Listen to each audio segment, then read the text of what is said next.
Sure, sounds good. And we are live. I'm here with David Wemhoff. David, how are you doing? Very good, David. Thanks for having me. Did I pronounce your last name properly? You did. Is that Dutch? No, actually, it's German, but I'm also part Flemish. Oh, from Belgium or My mother was Netherlands? from Belgium. Yep. Ah, I lived a couple years in Belgium in Liège with my wife. Yes, it's a nice town. I've been there, and Big, it's old fashioned. It's very comfortable. It's nice to walk through. I still have family in the area. nice. Yeah, I loved that part of Europe. We could bike to Germany, bike to Holland. It's crazy. Yeah, that's right. Very nice. So tell us a little bit about yourself. I don't really know you or your work, but I was suggested to reach out to you because one of my listeners is a good friend. He's become a good friend over the years. I've never met him. He lives in Australia, but he sends me interesting links, and sometimes he suggests, "Hey, why don't you invite this gentleman on?" So I don't know that much about you. If you could just sort of talk about your background, and I know it's a lot to ask, but if you could start in your early childhood, give a fast overview of how you were raised, how you came to be what you are, who and what you are today, and then you could talk a little bit about your career if you'd like, and then we'll get into other topics. Okay, that sounds great. Well, I'm a Hoosier. I am from Indiana, born and raised here. Quite frankly, I had an idyllic childhood. It was a two-parent household. Dad worked, mom stayed at home and raised us. Went to Catholic schools, grade school and high school. That was really a great experience. Went to the University of Notre Dame. That was not such a great experience. That's where I lost the faith. Everything my parents had taught me, I lost it all there. Oh, And, and then I went into the army for a while, then went to law school. And after law school, I practiced law in California for a while and came back to Indiana, where I've been now for what now, 27 years, about 27 years. I've been in Indiana. I'm a lawyer. I have my private practice. I do mostly federal criminal defense. And I also have the American Proposition website. It's just theamericanproposition.com. I wrote one book, John Courtney Murray, Time, Life, and the American Proposition, which is on Amazon. It's a 2-volume set, black and white cover, which details the doctrinal warfare program by the United States government and the United States media against the Catholic Church from about 1945 to about 1965. I also edited a book called Redeeming a Father's Heart. It's about men and abortion. This is many years ago, about 15 years ago. And I dabbled in poetry. I don't think it's particularly very good. Some of it is. I got a little poetry book out there. But all this is available on Amazon.com. And I'm here in northern Indiana, where I submit and write, to the blog, theamericanproposition.com. And that's kind of me in a nutshell. what are your what's the faith like in the family? Your parents, your siblings, if you have any siblings, are they all faithful Catholics, or are they all over the map? Well, that's a very good question. When I went to Notre Dame, of course, I lost the faith and I really just stumbled around for about, I don't know, 20 years. And it's very interesting because I really came back to the faith in a very big way right around Christmas of 1998 when I found a little pro life leaflet Mhm. in the back of the church. And I picked it up and I read it and I got, boom, there's a lot there. So then I came back in a very strong way to the faith. My brother, I've got an elder brother who's still alive. He is very strong in the faith. I had a middle brother who passed away several years ago. He was not so strong in the faith, and he fell away. And it's kind of odd because when we were all kids, we were all real strong in the faith. We all went to Notre Dame. We all lost our faith, and then it all came back, later in life. My parents were very, very good people, very devout people. And like I said before, it was an idyllic childhood. They did everything right. And we were very fortunate. And I wish everyone could have a childhood like that. Amazing. Thank God for you and your family. It's just such a beautiful thing. One of my favorite things to see is a big family. You said you had just a couple of siblings. How many are you kids? I just had two brothers, and I'm Okay. the youngest one. Okay. And my parents were very religious. I mean, we prayed the rosary, went to church. Mom stayed at home and cared for us. We all sat down to dinner at night. We all had breakfast in the morning. We talked about what happened. We spent time together. My dad taught me how to golf. And I still golf to this day. And we did it as a family. We did everything as a family. Beautiful. And I miss them. They're really good people. They were good people. Yeah. Amazing. Um, so I was wondering about Phil Donahue and the Catholic League. That's his name, right? Phil Donahue? Is that right? Yes, right, right. Is he, I don't know that much about him either, but it sounds like maybe you might have something to say about him and the work he's doing. Is there any overlap? Are you interested in the work that he's doing or no? I don't follow Phil. No, it's not what it's Donahue. Yeah, I don't know if it's Phil Donahue now that I think about Something it. Donahue. Yeah, something Donahue. Bill. I can Bill Donahue. Yeah, go. So that tells you right there. I don't follow him very much. Yeah. So there we go. Is he a lawyer? I think he was trained as a lawyer. Yes, I think he was. He seems a bit like edgy and pushy, like kind of He's a New Yorker. okay. People from New York and from the big city are pushy. People from Indiana were a little bit more mellow, if you want to put it that way. I think we're more conciliatory and collaborative. Someone in my live chat's amazed that I got you on my show because I got a very small audience. But this guy says you're the man to talk to when it comes to the CIA and stuff like that. So maybe just talk. Is that true? And maybe talk a little bit about that. Why is that the case? Well, I wrote a book, John Courtney Murray, Time, Life, and the American Proposition, how the CIA's doctrinal warfare program changed the Catholic Church. And what I presented in there is how the CIA tried to change Catholic doctrine. Now, the CIA never works alone. It always works in conjunction with the American media and American big business. They all work together. I call big business the plutocracy. And what the CIA did is basically to fund a lot of operations that were ostensibly Catholic, but would basically present the American proposition, which is the ideology upon which America is based. It's liberalism with a capital L. And it would present that as the ideal and acceptable in Catholic circles. Well, once you accept the American ideology or liberalism, you really have a different society from the Catholic confessional state. You have a different society from the Catholic societies that we know in Europe and elsewhere. And you have a society which has things like the First Amendment in it. And what the First Amendment has been used to do is to give a great deal of power, a great deal of influence, private interests. The influence is over what is written and said in the media. It is influence over the culture. It's influence over the entertainment. It's even influence over the religions. And it's a very powerful tool if used for nefarious purposes, as it has been, as we've seen, at least in my life. That's been the case. But that's what the CIA did. The CIA funded these organizations like Prodeo and Father Felix Morleone. John Courtney Murray was worked very closely with Henry Luce. Henry Luce was the founder of Time Life.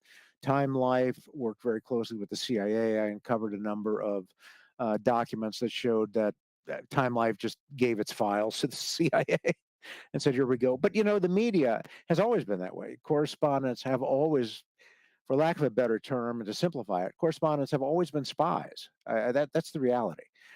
They go, they find out what's going on, they write stories. Well, they have names and numbers and address and so on and so forth. So that's what the CIA did, and you had the most powerful media in the world working with the CIA to say America is the ideal, America is good, and this went on for 20 years, right after the Second World War. Second World War was a horrible war. I believe the only winner in the Second World War was America, and Europe came to look at America as the ideal. And why this is important is because Vatican II started just 17 years after that. And the church leaders, the council fathers, they knew they were under pressure, but from the communists and from the Americans. They just didn't quite know how. but they knew they were under pressure. And so they pushed back. They pushed back with a document called Inter Mirifica, which came out in December 4th of 1963, which I think is a great document, a strong document. It sets out how the media is supposed to be controlled by the government and by the church. And they also came out with Dignitatis Humanae, which very clearly says you can limit other religions if it hurts the common good. And that has now been incorporated into Catholic catechism. So the church pushed back. Its doctrine did not change, stood up, to the Americans and to the CIA and said no. But what happened is you had a lot of Americanists like John Courtney Murray and others who believe America is the ideal, who went forth and spun all the documents from Vatican II to give it an Americanist spin, to say America is the ideal and this is how we should organize ourselves. So as a result, many of the leaders of the Catholic Church are now taking America as the example on how they should organize and run this church. And I think that's what we've experienced for the last, almost 60 years now. The church is kind of run like America. You kind of say whatever you want. But I think, with the Dobbs decision coming in, I think we see several things, and we can speak more about Dobbs. But I think one thing we see is actually the power of the Catholic Church. Not all the leaders were behind the pro-life movement, but the leadership of the Catholic Church, at least the local bishops here in the United States, certainly were rousing themselves from about 2008 on, from what I can tell, what I can remember. Now, Pope St. John Paul II obviously had written Evangelium Vitae in '95, but that was really a powerful document that allowed the church to orient, to support this movement. Now we can argue that the movement moves too slow. Maybe it did, but the ultimate plan that they had worked. Is Americanism a condemned heresy? Americanism. So you know about Gallicanism back in the day in France. They were trying to nationalize the church. Is Americanism? Because I've heard about Americanism, but I don't know if it's an actual heresy that's been formally condemned by the church. Pope Leo XIII condemned it in Testam Benevolentia Nostrae, which issued on January 22, 1899. And in it, he said, well, I'm not condemning the American people or the American character. I'm not condemning patriotism. What I am condemning, he said, is this belief system that we should have, liberalism within the church, basically, and that we should downplay all of this.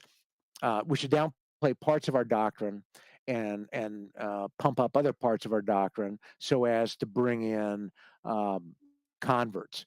What he was condemning there, he was saying that Rome teaches America, because he was talking about the attitude in America that, well, America got it right, Rome needs to be like America. And so he was condemning this idea that was circulated and associated with the name of Father Isaac Hecker, who was a Paulist priest, and Father Hecker's life had a biography written about it. That biography was touted as an example of a good American and a Catholic, and that was used by certain people to say America got it right. And the Pope just kind of swatted that down. So is it really, first of all, what is liberalism, just in bullet points? And is it implemented in this CIA program in terms of just emphasis? Is that all it is a shifting of emphasis? Or is there actual doctrinal, like you suggested, doctrinal change being introduced or attempted to be introduced? Well, the American government, the American media did try to introduce doctrinal change. And liberalism, or the American ideology, the heart of it, I submit, is contained in the First Amendment, which is free speech, free press, religious liberty, and disestablishment of religion, among other things. Those are the four big ones.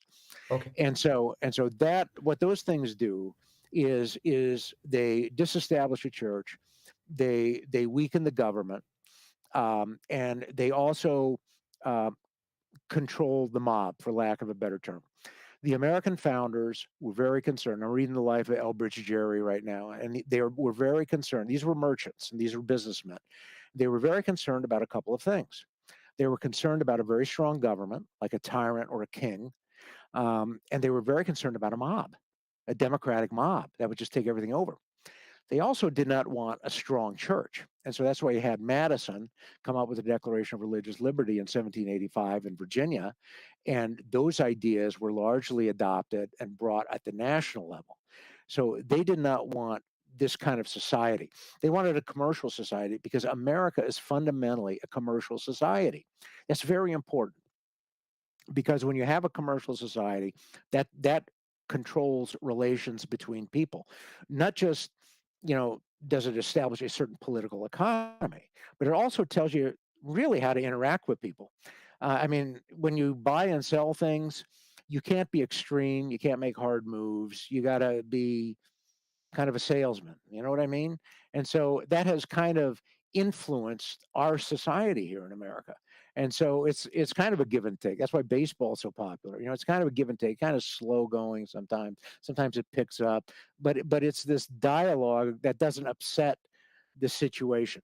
Now, the big fight. So this is what the CIA wanted the church to adopt as the ideal. Okay, Why did the they want church. that? Why did they want that?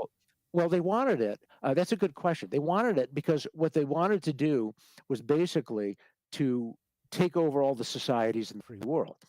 If people accept this idea of how to organize society, then you remove barriers to financial capital, industrial capital, but you remove barriers basically to financial capital, to American financial capital and American influence, and you have the powerful private interest control. So what the First Amendment does is it weakens the church, it weakens the government, it weakens the mob, and it allows the powerful private, it controls the mob. It allows the powerful private interest, the financial capitalists to control things. There were two conferences in May of 1952 and in May 1954. They were officially unofficial, but they were attended by banks, the CIA and intelligence agencies, industry, labor, and others. You had all the key leaders of America attending those two meetings, and they talked about how we're going to infiltrate all the societies of the free world, ostensibly as a resistance to the Soviet Union. And so that's what got America in there. It opened up these societies to American influence and American capital. And in a way, I believe it also helped those societies, but also it helped to colonize those societies. Okay. It was all part of it. You have to have a certain political economy in order to be colonized. And when America was shown as the ideal, all the third world, all the other countries agreed, we're going to work with you. We're going to be on your side. We're going to do things your way. You're our friend, so on and so forth. So what the big fight in the Catholic Church was John Courtney Murray said this system, as in the First Amendment, which was condemned by Leo XIII and Pius IX and even Pius X, and even the popes after that. He said this system, that's in the First Amendment, is based on the natural law. Well, the other Catholic theologians didn't agree with him. Father Connell didn't agree with him. Monsignor Shea didn't agree with him. Father Connell said, and he was called the Catholic Theologian of America, he said, no. He said, you've got to base everything on the divine positive law. Now, the way the Americans and John Courtney Murray put the question was, can the state suppress heresy? Well, I mean, in America, that's a very foreign idea. To have the church come down and, force you to believe something religiously. It's a very foreign idea. And of course, you pose the question that way on some really tangential matter. And of course, you're going to get people say, oh, no, that shouldn't happen. Not here, not anywhere. And so that is how it was posed. It was very effectively done. John Courtney Murray carried the ball, and he agreed to do it. He agreed to change Catholic doctrine. And I know that from the secret minutes from April 26th of 1948 of a conference in the Biltmore Hotel in New York City. And he said that. And I got those minutes, and it's secret. And very few people have those. And so this was the plan. Now, there are a lot of Jesuits there, and there are a lot of people of other religions there, but that was the idea. They said, the Catholic Church has got to change the way it wants to organize society.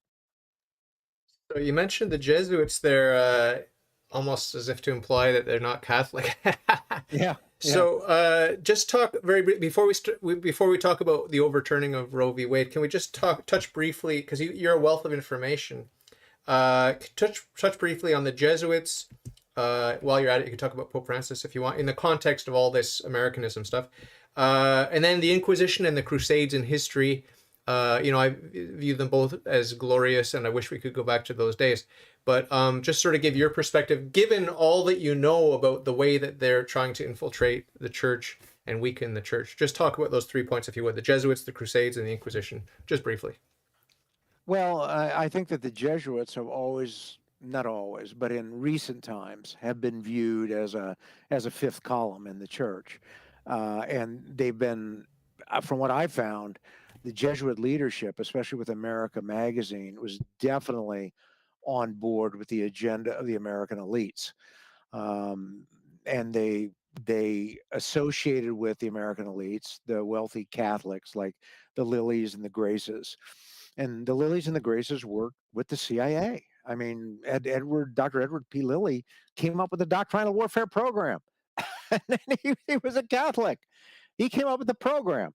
And I should say that the doctrinal warfare program did target all the major religions, except for one, from what I could tell. It targeted Hinduism, Islam, Buddhism, all the sects of Christianity, Catholicism. But I couldn't find anything where it targeted Judaism. But the Jews were working with the National Conference of Christians and Jews in the United States. So that's one. And then what was the second question? Well, I wanted you to touch briefly on Pope Francis in the context of the Jesuits. Well, I think Pope Francis is showing that he is clearly going along with the American view on things.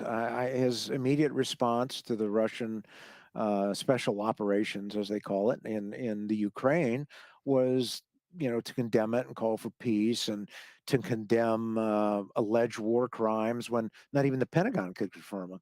Now, recently, I know he's started to change his tune, but you have to wonder, what's that about? And you have to wonder, I mean, you live and work right there in Europe, man. I mean, you should be pretty close to what's going on. I mean, the Catholic Church is one of the best intelligence agencies in the world. And so you should know what's going on on the ground, and you should have noticed what's happening in Europe. So I think he shows a very strong Americanist bent, and Americanist bent means you're gonna follow the plutocracy, ultimately, the powerful private interests in society. Mm. As far as the Crusades, well, I didn't really get into that, but I think that you had the Crusades as really a unification of Christendom East and and West.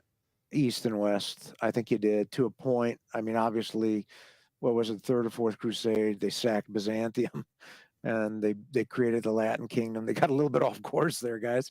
But there was that was an effort at least of unifying the West, and that brought changes, obviously, And to the the church. Inquisition. Well, the Inquisition, was an interplay between church and state. I mean, the Inquisition, a lot of the work the Inquisition did was by the church, to find out who the heretics were.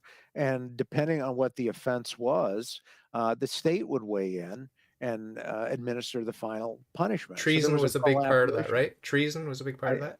Yeah, I believe it was. Yeah, I believe it was. The reason I So, asked you about that is because you talked about the Americans are averse to the idea of maybe imposing some sort of inquisition where we would check someone's faith for heresy and these sorts of things.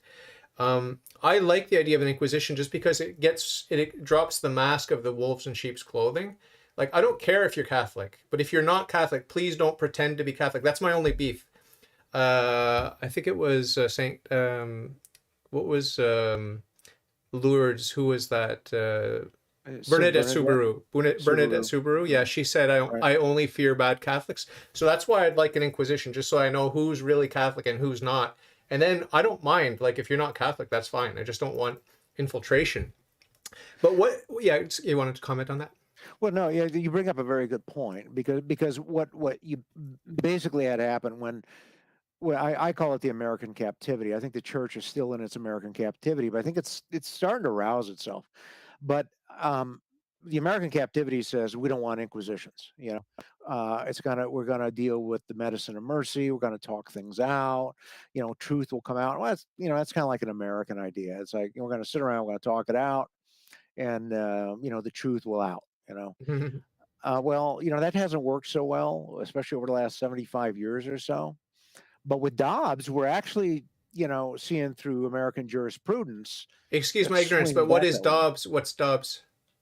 Dobbs is the decision that came down on Friday that overturned Roe versus Oh, Wade. they're calling it Dobbs? They call it Dobbs versus Women's Health Center, I believe it is. Okay. It came out of Mississippi. Okay. And so when they say Dobbs, they're talking about the case they did away with Roe and Casey. Okay. And what they did in that case was basically the majority, which was Catholic, used American jurisprudence. I've read the opinion. I think it's a brilliant opinion. I think it's a textbook on American jurisprudence. They dealt with ordered liberty and liberty under the 14th Amendment. And they said, Roe and Casey couldn't find the exact location where this right to an abortion was. Roe said it was under ordered liberty, which means it existed when America came into existence in 1787 or so. And they cited a number of amendments. Casey said, no, it's the 14th Amendment. That came into effect in 1868, and that's substantive due process. Well, a lot of people have always had problem with this idea of substantive due process because the 14th Amendment talks about nobody will lose life, liberty, or life, liberty, or property without due process of law. So that's where the substantive due process comes in. And so what the court said is, wait a minute, if we're going to use these, we have to look at the history back then. We have to look at American society, American history, traditions, law. That's huge. That's huge, because what that does is it puts the Americans, puts us back in touch with our earlier country, with our founding, puts us in touch with our people, which go all the way back to the late 1700s. Now, granted, I mean, America was never a Catholic nation. I don't think it was ever a Christian nation. Okay. But it did have a certain amount of sense of culture, of laws that did properly reflect the natural law. And it also reflected this idea of federalism being in place. But there was never any specific part of the Constitution that says, okay, our laws are going to be based on the divine positive law, which is what Catholic doctrine is. The basis of your laws are going to be divine positive law. It's not the natural law, it's divine positive law. The important inquiry is always, what is the basis of the laws? What's your foundation? Is it going to be the natural law, or you decide that, or is it going to be the divine positive law? Well, it's supposed to be the divine positive law. That's the Catholic doctrine. But everybody gets caught up in the federalism issue. Now, the federalism issue actually worked this time with Dobbs. I mean, it worked. It sent this thing back down to the states. It also is putting a lot of these other decisions on the block. What am I talking about? I'm talking about gay marriage, talking about homosexual acts. They're even talking about interracial marriage. And what you have is this idea that the court is not supposed to be a super legislator. It's supposed to defer to the will of the people. So that's what Dobbs did. That's kind of a big shift. And we got another big decision yesterday here, but it puts us back in touch, with our beginnings. And what we've seen over 75 years is we've been cut off from who we are as a people. Why have I heard people talking about privacy being the issue that sort of allowed Roe v. Wade to take effect all those years ago? It was privacy. Do you remember any arguments about privacy? What was that? Right. They said everybody's got a right to privacy. That first issued with Griswold, 1965. That was the contraception case, saying that, and it struck down the Connecticut law on selling contraception. So after that, contraceptives were legal, and they said, well, you have privacy, do whatever you want, privacy of your room, of your house, of your residence, whatever you want. And that was also tied in somewhat with our Fourth and Fifth Amendments, which dealt with a right to privacy in your personal belongings and in your residence, to be free from unreasonable searches. Therefore, we have the requirement that you have a warrant based on probable cause to do a search. Now, there are exceptions, obviously, to that, but there is still this idea of privacy in our lives, that we can be free of the government. The one justice said, We live here in our houses. We're the king of our houses. This is our domain, you know. Um, and so that's what you deal with. Have you heard about the Lambeth Conference or conferences and how they all pretty much all went the way of contraception? Do you know anything about that? I know that was in England about 1930, 1931. The Anglicans And even got on board with contraception at that time, I think, right? yes, I believe they did in a big way. And that I think that's a big turning point for the doctrine of a lot of non-Catholic Christian communities, isn't it? Like the sexual thing, the family thing, I think it is. divorce with Henry VIII, and all these sorts of things. Seems like Yeah, a big it deal. separated sex from procreation. That's really what it did. So, really, really quickly, because I want to get on to dig into this abortion stuff. The Freemasons, do you have anything to say about their role in the history of what's happening in America with all this Americanism? Well, the Freemasons were, I think, a very powerful influence in No America. A longer lot of are. I think they're weakening. They're weakening. I think their function, their time has passed. The Freemasons, a lot of our founders were Freemasons. But you have to ask, I mean, um, who benefits from Freemasonry? Um, I was just talking to a friend today, and he said, you know, America has a Judeo-Christian founding. I said, well, I don't really know about that. I said, I think what you have, what I said earlier, is you have a commercial society. So what you have is the successful, the wealthy, basically are the ones who call the shots. And so Freemasonry helps the accumulation of wealth, the enjoyment of wealth. It helps the commercial society. Why? Because it breaks down barriers to the flow of money and people, goods and services, and the enjoyment of wealth. It opens markets. That's what Freemasonry does. It weakens religions. And America always had um, it always had this struggle against established religions. I mean, from the minute the Puritans came over here, they were under attack because dissent breeds dissent, breeds dissent, breeds dissent. So what you had things like the Great Awakening with Jonathan Edwards, who's standing up there in the 1730s and saying, it's God as a personal relationship. Well, that weakens established religions, all established religions. And if and when you have that in a society and you have an individualized spirituality, that weakens religions. That removes a barrier to the powerful private interest, the ability to create markets and to create wealth and to be innovative. It's a very powerful dynamic.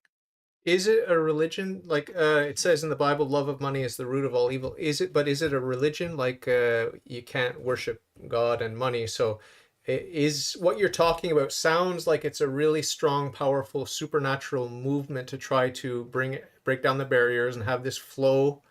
Do you view it as a supernatural thing, as a sort of demonic, satanic religion, or how do you see it? Not sure if it's a religion. I mean, certainly, I think there are demonic elements to it. Christ told us you serve either God or wealth. So I would say if you don't serve God, you're going to fall under the devil's power pretty easily if you're not careful. So I think that's the big choice in history. Is it God or is it wealth? Who are you going to serve? And did on a technical sort of history of America note, what is the CIA? Why was it formed? And are they rogue? Are they going against their own founding principles? Or are they doing what they were built to do when they do all these crazy things, like selling drugs in different countries and stuff like that, or importing drugs and whatever? Yeah, well, Allegedly, allegedly. yeah, they were founded in 1947, National Security Act. Harry Truman, within about 5 years, said, and I paraphrase, he was the president of the United States who signed the bill authorizing the CIA. He said, I don't know what those guys do over there. They do anything. They do everything. They're kind of out of control. I mean, he said this about 1952. And I think that pretty much has continued on to this day. They have black budgets. You don't know fully what they do. They have networks of people. And they're going to support a globalist agenda, and they're going to support the plutocracy in their efforts. Ah, that We makes saw that under Trump. We saw that with Trump. ah, Now I want to talk about COVID, but maybe after we're done with abortion, we'll talk briefly about COVID. But Oh no, you're going to lose your YouTube channel if you do. yeah. So I'm not worried about that. But is there an example, a recent example, or a current example that'd be even better, of someone who has a Catholic system that's in conformity with the teachings of the Catholic Church, where we have this divine positive law as the basis, the explicit and intentional basis of the human laws? Is there an example of that today, or how far back do you have to go in history to find sort of what you were sort of contrasting this liberalism, capital L liberalism, with the Church's way? So where is the Church's way? Where can I look up an example of what that looks like in practice, please? I think you're going to be hard pressed to find it in today's world. I mean, Costa Rica comes to mind right away. They've officially recognized the church the last time I checked, which, is in itself a sign of the divine positive law, because you're supposed to recognize the church. Now, have they organized and passed laws in accordance with divine positive law? I don't think they have. I think they have contraception, which is legally allowed. But as far as countries that are trying to follow the divine positive law, I think you have a very real effort in Poland. I think you have an effort in Hungary along those lines.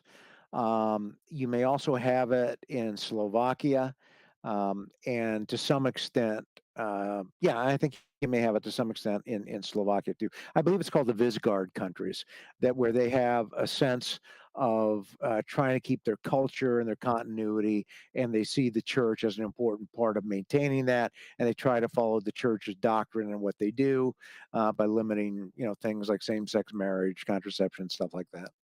You know, Charlemagne and the Holy Roman Empire and all that sort of stuff. Is that Oh, sure. a high watermark in the context of what you're talking about here, or no? Well, I think what you had, it's interesting because I think what you had with Charlemagne is you actually had a situation where the church and the government were going to cooperate on a pretty big scale, and that he was going to let the church and infuse the society with its doctrines and teachings and support the physical aspects and nature of the church and try to govern in terms of the church's doctrine.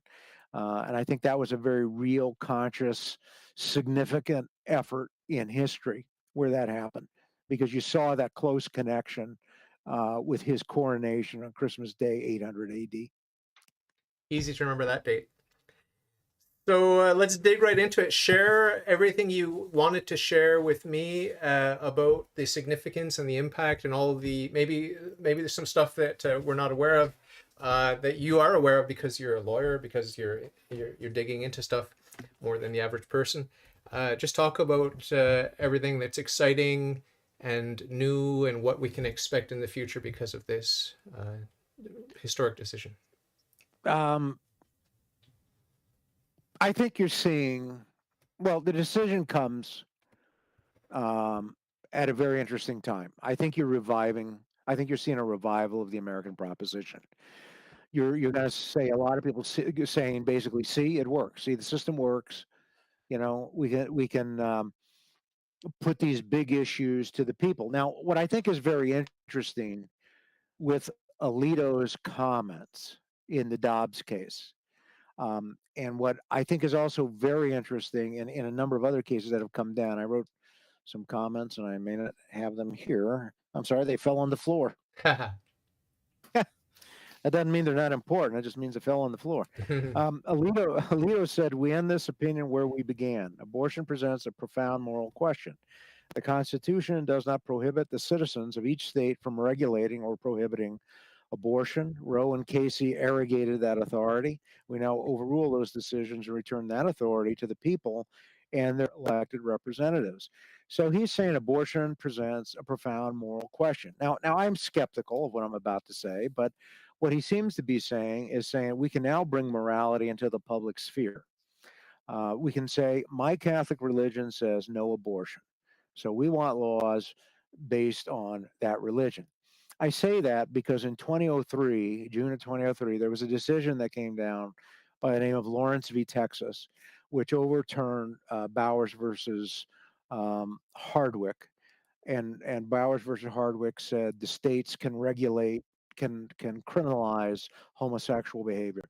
So Lawrence v. Texas said, no, that's wrong. You can't criminalize homosexual behavior. Now there's some nuances, but that was the big holding. And what Anthony Kennedy, the justice who wrote that opinion, said was something really was very anti-Christian. I mean, he really did not want Christianity in the public sphere, as you read what he said. He really, attacked Catholicism. Well, not Catholic, but Christianity in general. And at the end, he said, just you can't have, religions as the basis solely of your laws. Well, then you fast forward. So the Dobbs case was kind of a reaction. It's starting to seem to be encouraging us to bring religion into the public debate. Years ago, in the Colorado cake case, Justice Roberts said, the city council in that case was actually hostile to religion, wouldn't listen to religious point of views. So he said, you've got to listen to religious point of views. So I think you're seeing this court under Roberts, and with this majority, you're starting to see this court let morality into the public sphere. To me, that gives me some hope. Now, I'm very skeptical, okay? Very skeptical. I'm a suspicious guy. I assume the worst all the time. That's my training, right? That's my training as a lawyer, criminal defense lawyer. I assume the worst of everybody all the time, right? So, what you're looking at is, okay, this comes out when you have really mass defections from the American experiment. I mean, you got intellectuals at Notre Dame writing books against liberalism. You got other people writing books against liberalism. You got people dropping out of the system. You got Joe Biden as president, really, in my view, carrying on political repression by any other term, with the January 6th Commission and arresting guys like Navarro and Bannon.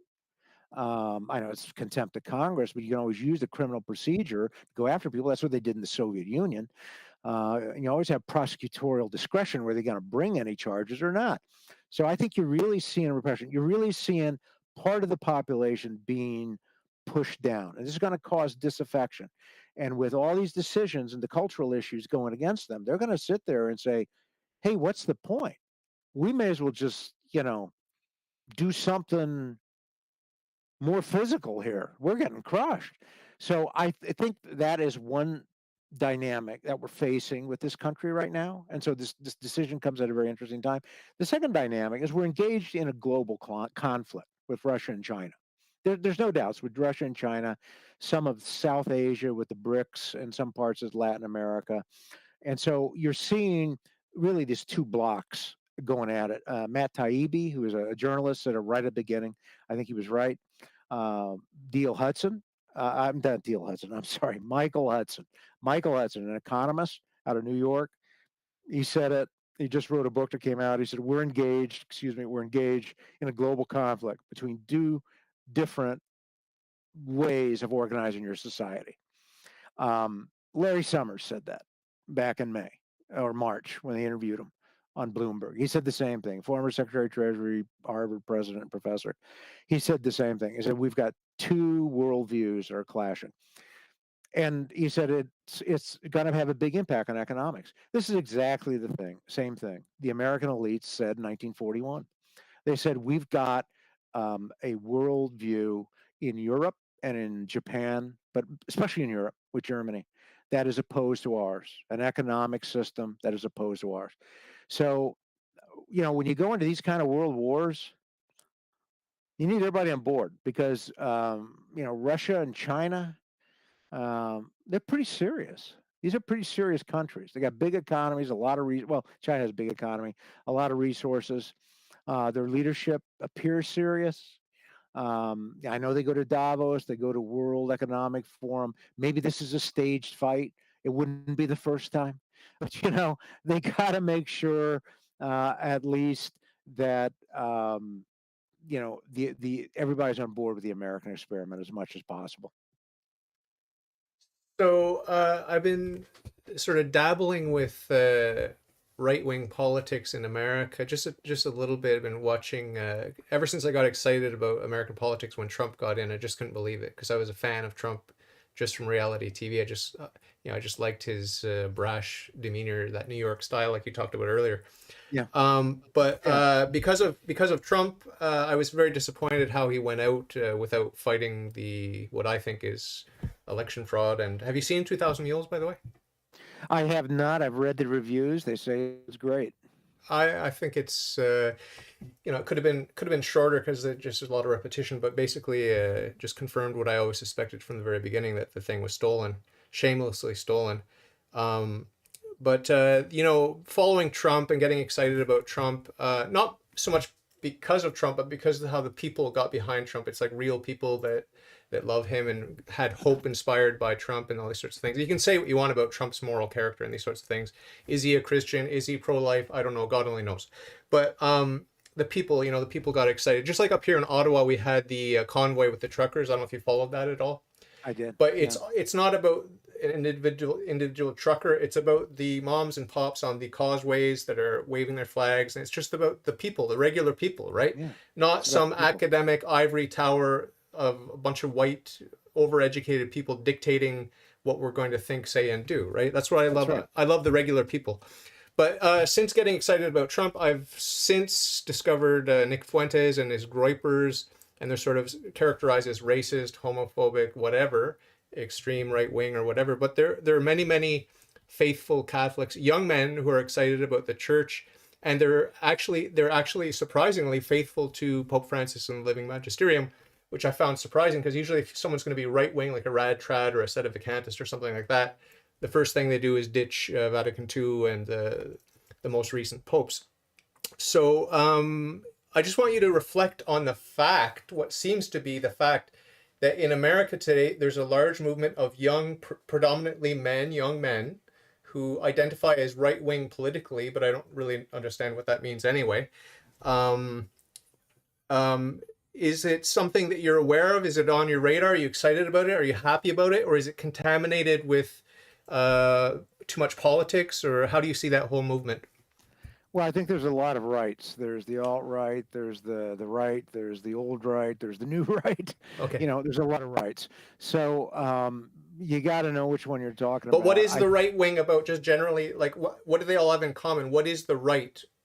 Because you've talked about liberalism, but what is the right in America, in sort of what do they all have in common? Is it about social conservatism and tradition, or is it about, because I really don't care about economics too much, but I'm very concerned about things like abortion and the same-sex attraction and all these sorts of stuff. Is that what it's predominantly about, the social stuff? I think it is primarily about social issues. I think it is primarily about a sense of identity.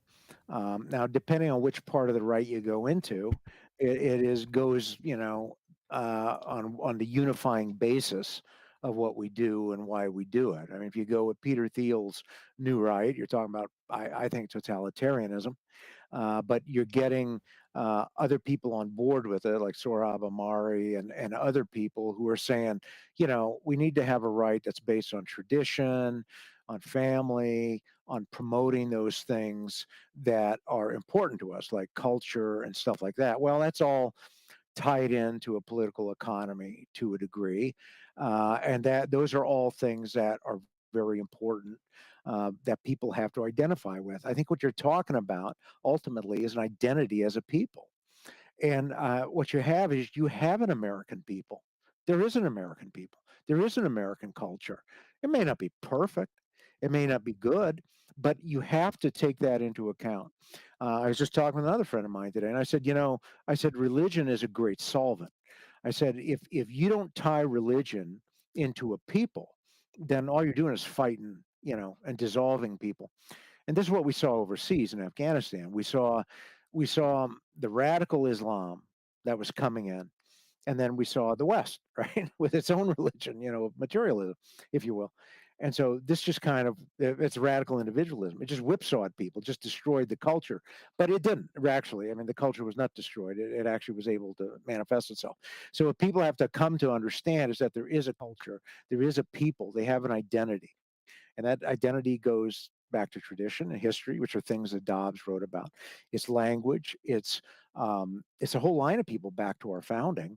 And what Catholicism should be doing is trying to perfect, these people, trying to perfect this basis of this society, try to make it better, make it moral, bring the moral law to the people and how they live and how they carry on. No homosexuality, no gay marriage, all of that stuff. That's what Catholicism has to do. And so Trump was identified with this American idea of who the Americans were. He went to Mount Rushmore, all the red, white, and blue. He got everybody, fired up. I mean, people could identify with him. And quite frankly, people could identify with him, because he's white and he appealed to whiteness. Well, white people in America are known as Americans. Okay, so white people in America are a combination of European groups who kind of came together and formed this new identity. It's a basis of, Anglo-Saxon, Presbyterian, Scottish culture. It's kind of the basis, but it's taken all other groups to come in too. And that's what you have. You have this people, that largely looks like us, and we shared this space over a period of time. And we're now getting back in touch with our traditions. They weren't perfect traditions, okay? But that's why they have to be perfected. That's why the Catholics have got to go out and say, hey, America, you got some great ideas on this. The individualism, that's pretty cool because you take personal responsibility. But you also got to remember you're part of something bigger. You're your brother's keeper. And, you got to seek the truth because you guys want to seek the truth. Hey, here's the truth. So you got to convert the Americans. Whenever I hear about racism and whenever I hear about, the the white Europeans and how that's what America originally was and blah blah blah blah blah. I immediately think about the First Nations and how they got raped and tortured and killed and whatever, enslaved. Right. And not to be a bleeding heart liberal about it, but I mean it is pretty sad. Up here in Canada, it's very sad. I don't know about down in the States. But looking at the history of Canada recently, I was just shocked and horrified at like they would make deals so that they could get their help for war or for industry or for whatever. They would make these deals and they would renege on the deal. That doesn't seem very Christian to me. You know what I mean? Well, no, I mean, that's what we did down here too. I mean, we were primarily Protestant. I think you at least had an effort up there with 50-50 Catholic. It was pretty Catholic, yeah, with the French. Yeah, to actually do conversions and actually work with them to do. Yeah, we have a saint who's an Amerindian, Saint Kateri Tequitwa or something. I can't remember how to say it, but she was a Mohawk right lady. That's right. So that's exactly right. But so, I mean, how do you? I mean, with the Groypers and Nick Fuentes, and they want to have like the traditional American thing and Christian nationalism, all this sort of thing. Like, I would just want to ask people like that about the native, like where do the natives fit in, or is it just too late? Like, sorry, like they lost and they're gone, they're decimated. Like, is there any hope for them at all, or is it just done? Like they're screwed. Well, you present an interesting question because what you got is you got different peoples in the United States. You have different peoples, okay? You have different ethnicities. I think there's an American ethnicity, there's a Black ethnicity, I think there's a Latin ethnicity, they're the native people, and they've made a comeback over a number of years. Actually, their numbers are up. They're acquiring wealth through a number of things like gambling, so playing on vices of the Americans. But there are a lot of different ethnicities in America, and there still are. When they say racism, they're trying to break down and attack people. They're trying to destroy their identity. That's what it's about. And so when you go to Europe and you say, "Oh, look at all these white guys," no, they're Germans and French and whatever. But what you're having is, as they bring in people from other countries, other nations, other races, they're going to play that racism card to break up those people too. It's a way to beat you down and basically to once again remove barriers. remove economic and ethnic barriers that are there. The guy who really wrote very well about this was Almentore Fanfani. He wrote Catholicism, Protestantism, and Capitalism. He wrote in 1935 his doctoral thesis. I mean, I think it's a brilliant book. It's about 100 pages, 120 pages. It's a real heavy slog. He was in Mussolini's fascist government for a while, fled north, came back, was with the Christian Democrats, but he really kind of saw the dynamic of capitalism. So, can we create a society where all the different peoples can live? Yeah, you probably can. Yeah, that's probably doable. People who are citizens will have all the same rights. Now, whether people of different ethnicities, like American Indians or blacks, can assimilate into the white people, the white culture, or the American culture, I should say. Well, that's a different issue. I think they are destroying that engine of assimilation in this country because, quite frankly, I mean, yes, we had segregation for a very long time. That's very true.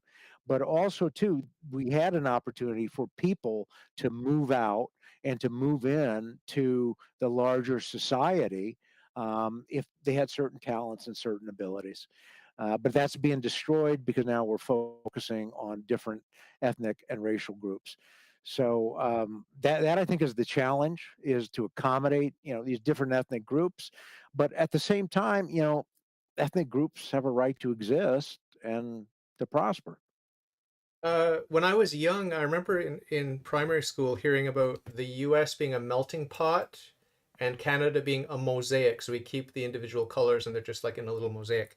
So I want you to touch on that briefly, and then talk about civic nationalism, which says anyone's welcome, but you have to Right. assimilate. Is that a good thing or a bad thing, or what is that? I heard someone criticizing it. Some Catholic extreme right wing Catholic guy was criticizing civic nationalism, but is it good, bad, or indifferent? Well, civic nationalism is the idea that you have a nation based on an ideology.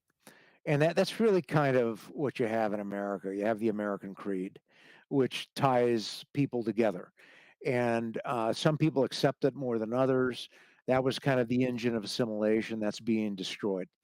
Um, what civic nationalism, I think, is not necessarily a good idea because it goes against the idea of ethnic nationalism, which is this idea of we have a common heritage and ancestry, and we can move together. We're going to take care of our ethnic group. So more Okay, emphasis on culture and tradition in I the I believe that's ethnic correct. ethnic Yes, identity, ethnic identity. Okay. in ethnic identity. That's right. And I think that was the meaning of country and of nation years ago. And that meaning was subverted to come into civic nationalism, where it's an ideology you got to buy I into. see. And so it kind of melts all the differences. Now that's an assimilative agent. It worked with what we call the white people now, the Americans. But it was founded too on a certain background, on a certain idea that came, from a certain part of Europe. I mean, it was kind of what did it. But those principles can provide continuity. But if those principles are ultimately against the divine positive law or the natural law, then they need to be changed.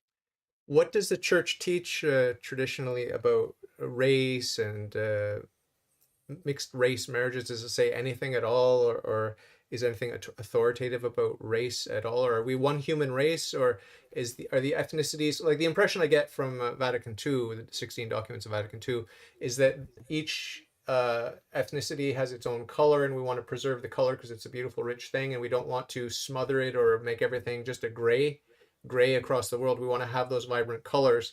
That's the impression I got from the documents of Vatican II. Is that generally the teaching of the church? And what does the church say that race is? Is there one human race? Are there many races? Are these ethnicities the same as race, or what's going on with that? Well, I agree with you that the church takes the mosaic point of view from the culture, but it wants the culture perfected. It wants the culture brought up to God's law with the Catholic faith, with the moral order. I think that the church defines race a couple of ways. There's a human race, we're all part of the human race, but it recognizes that there are races. I mean, sociology recognizes there are races. I mean, race is a reality. It is observable, it's quantifiable, it's empirically testable, it's based on DNA. And so that is what you deal with when you say you have races. And I believe the church accepts that there are differences in characters between nations, Mm. and hence there are differences between races. That doesn't mean it's bad. Yeah. That doesn't mean you deny people, uh, the fundamental rights, or deny them the faith, or deny them material and personal development. What that means is that is what you are dealing with as you go forth and spread the gospel and build a culture of life. And you're supposed to integrate all of that and to build on all of that. And that can be a very strong foundation. I mean, the popes regularly wrote about characteristics of various people, the Hungarians, the French, whatever. They wrote about that. And those were ethnic groups, okay? Those were people who had a certain gene pool. Now, they were open. Some people could assimilate, some couldn't. Like in America, some can assimilate, some can't. But, you have this gene pool, for lack of a better term, which is a reality in life, and it has to be considered. It can't be ignored. Vatican II also stressed, I don't know the exact wording, but it's been popularized as in essentials unity, in non-essentials diversity, a healthy and balanced diversity, and in all things charity. You're in agreement with that assessment? I would be in agreement with that. Because Yeah, it's just a health and question now about charity. what's essential, right? So Right. that's the key issue. But I think it's pretty clear if you look at the teachings of the church, we know what the essential teachings are, right? Like I always point to my famous book here, The Fundamentals of Catholic Dogma. Catholic dogma. Gives you a good That's a good starting book. point. Yeah. It's a good starting point. It's a good starting point. I also use the 1992 Catechism. That has a lot, but you got to know the faith before you go in it, so you understand what they're saying. But Yeah. you can find the Catholic confessional state by looking in that 1992 Catechism I submit, and I've got that on my website. I describe how you can find it in the Ah. different sections, because it all boils down to the purpose of life. Which is beatitude. That's the purpose of life. The problem is Catholics have been so scared of talking about race. They've just been terrified about talking about it, and I think they have a wrong understanding of it. It's a reality. It's something you have to work with. It's not bad. It's not good. You have to Yeah. work with it. Some are complementary, some are not. Yeah. But it's a reality. I don't know if you know this about me, probably not, but I'm a young earth creationist. Are you or no? I believe when you say young Earth creationist, you're talking about Adam was created, and we go from there, right? Yeah, the whole universe is like 7,000 years old, that kind of thing. Um, I have no reason, to doubt whatever the Catholic doctrine is. And my understanding is the Catholic doctrine is Adam was created, the earth was made in 6 days. I'm not a theologian. Yeah. I don't know all the aspects of Catholic doctrine. I mean, I kind of focus on parts of it more so than other parts. So whatever the Catholic Church says on that, I'm going to go with it. If you ask me liturgical questions, I'll be honest with you. I can't answer them, Yeah. because that's just not my area. I try to stay in my lane. There was a reason why I brought that up. It was leading to a second question, which I can't remember, but I have a note here to ask you about the stereotypes. The racial stereotypes. If you ever go see a stand-up comedian that's of a certain ethnicity, he has permission from the audience and from everyone to make fun of his own ethnicity, right? This is just the way it is. Black guys make black jokes, and they can talk about the foibles of their gene pool and these sorts of things. White guys, like I'm pasty white, Irish, Scottish, whatever, I can make fun of that. Okay. And then you've got the Asians, and different Asians make fun of the different Asian stuff and whatever. So my point here is that I now remember why I was tying it in with young Earth creationists, because when I talk with an evolutionist, they say, well, humans aren't better than worms. Worms are good at burrowing and this and that, and humans are good at chess or whatever, but they're just different. So I think that's absurd. I think there's a hierarchy in creation. I think that humans are at the top of the animal kingdom, and we have free will and reason and these sorts of things. So I think it's absurd to say that we're not better than a worm, okay? And I think it's absurd to say that the Blessed Virgin Mary is an ape and a fish and all these sorts of things. That's what you have to say if you're an evolutionist. But that ties in with the race thing, because it's just a fact that if there are differences among these different gene pools, then one is going to be better than the other in a certain aspect or a certain things, and we shouldn't be shy or scared to admit that, right? Like there's nothing wrong with that, like saying that Jews are really good at communication with language skills and these sorts of things. They seem to be very good with humor, and they're good with numbers and Oh, with money. I There's nothing wrong with admitting that. There are differences that are just there. Like, I mean, well, I think there are group characteristics that you can validly measure and talk about and note. And I think that's what a lot of empirical study has shown, that there are group differences. And if you say everybody's the same and we all got the same, I just don't think that's true. Now, there are also individual hmm, yeah, yeah, differences that yeah, differ yeah, from the group. yeah, So you have to look at the group, then you have to also look at the individual. yeah. And so you have to kind of keep those differences in mind if you really want to look at a society that you want to improve and bring the faith to. So, what is it with the Jews? That's another topic. It's very taboo. We can't question the Holocaust and this sort of thing. And like, I mean, for me, we should just question absolutely everything. I've been to Dachau, and like, I believe the story that the tour guide told me. Whatever, I don't have a reason to doubt it. But I'd also like to be able to ask the tour guide a question, like, you know what I mean? Like, I don't think we should have taboo subjects that we can't question. So, what is it with the Jews? Why is it so taboo to criticize the Jews? Like, it seems like a lot of people are really scared. Like, I've talked to people and they're literally like saying, "Shh, you can't talk about that because someone we don't know who's listening or whatever." Like, why are people so scared? Just like we're just gonna talk about like any other difference, like talking about the difference between these animals, like I was saying with young Earth creationism. Like, why are we scared to criticize the Jews? And do they have a lot of power? Like, these are the rumors that on the right wing, I hear a lot of conspiracy theories about the Jews. They have a lot of power, and they hate Christ and they hate Christians. And the Talmud says that Christ is boiling and human excrement in hell and these sorts of things. So just talk a little bit about the Jews, and Jesus Christ was a Jew and his mother was a Jew, and I have a certain reverence for the Jews for that reason. And there are a lot of Jews here in Montreal, and I always get a good feeling when I see them. I don't have a sinister, like, dark music playing in my head when I see them. I also like when I see Muslims because they seem very pious and devout, and they seem like they love God. So I don't suffer from any sort of hatred towards Jews or anyone else. But just talk a little bit about the stigma and the taboo, and maybe it's worse down in the U.S. than it is up here in Canada, even. Well, several years ago, I did a deep dive on the Jews and abortion. Okay. I wanted to find out where they were on abortion. So I studied a number of sources to include the Encyclopedia Judaica, and I took a look at that. And I took a look at what was going on in society and what their beliefs were. And I guess I came to at least three different realizations. Um, the first realization I came to was like, it's really easy to focus on the Jews as the cause of everything, you know, and to really get angry at Jews. Um, but the second thing I came to as a realization was there's something bigger at work here than them.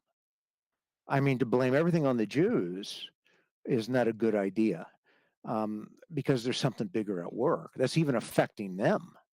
Um, and then the third thing I came to is if you want to make a lot of money, bash the Jews. I realized there were people, who got big markets and made lots of money bashing the Jews. Ah, And so I I think you have to define what a Jew is, and you have to go from there. I think if you want to know what the Catholic doctrine is on Jews, you better do a pretty good exegesis on the Bible and on Catholic doctrine. You better really do your homework on that. Um, uh, there is a Jewish identity. There's a Jewish people. Yeah, they are influential. You bet they are. But are they the most influential? I am not so sure of that. I think that what you have is at the higher levels of the plutocracy, you got all sorts of people. Yeah, Jews, Muslims, Buddhists, Catholics. I mean, PayPal. Take PayPal for instance. Years ago, and I don't know if it's still the case, but years ago, The president was Dan Schulman. He was a Jew. And the CEO was Jim Donahue. It's an Irish name, an Irish Catholic. Okay, so what I'm saying is you've got people at the highest levels that are of all religions, but when they get to that highest level, religion doesn't matter. They use religion however they want. They use religion however they use race however they want. And if you're going to sit there and blame the Jews for everything, you're not getting to the root of the problem. You're doing more harm, I think, than good. Um, and I I think that you have to remember if you're going to blame the Jews for everything, you're going to miss the bigger picture.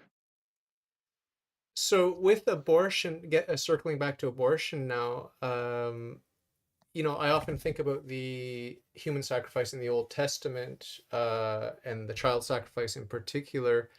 And there's a Jew, a famous Jew, Zev Zelenko, that talks about the child sacrifice of abortion and of the vaccine, actually.